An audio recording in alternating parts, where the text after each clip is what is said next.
Rene Descartes was a mathematician, he was a philosopher, he was a scientist.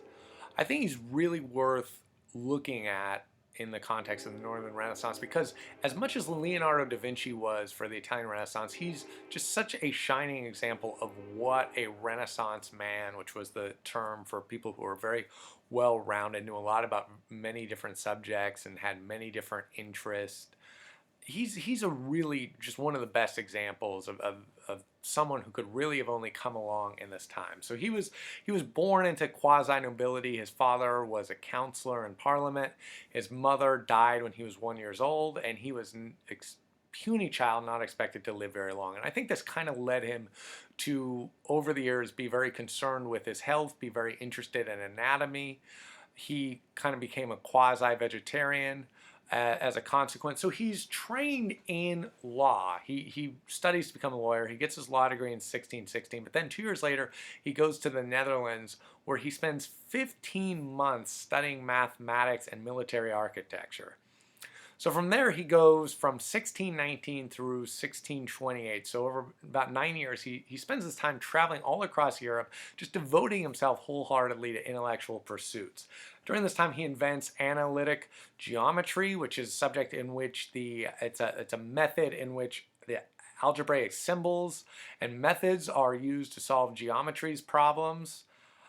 He also devised a method of deductive reasoning, which holds itself to be true for all sciences. The method asks you to accept nothing as true that is not self-evident, to divide problems into their smallest parts, solve problems by proceeding from simple to complex, and recheck the reasoning. So this is a direct application of kind of the mathematical procedures that he knew.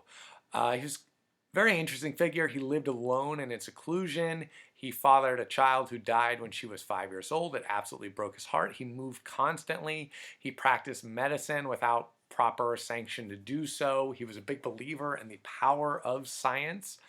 He also believed in religious tolerance, which was kind of remarkable at this point. He was from a region that had been very much known for Protestants and Catholics fighting. He insisted both would go to heaven, which was new.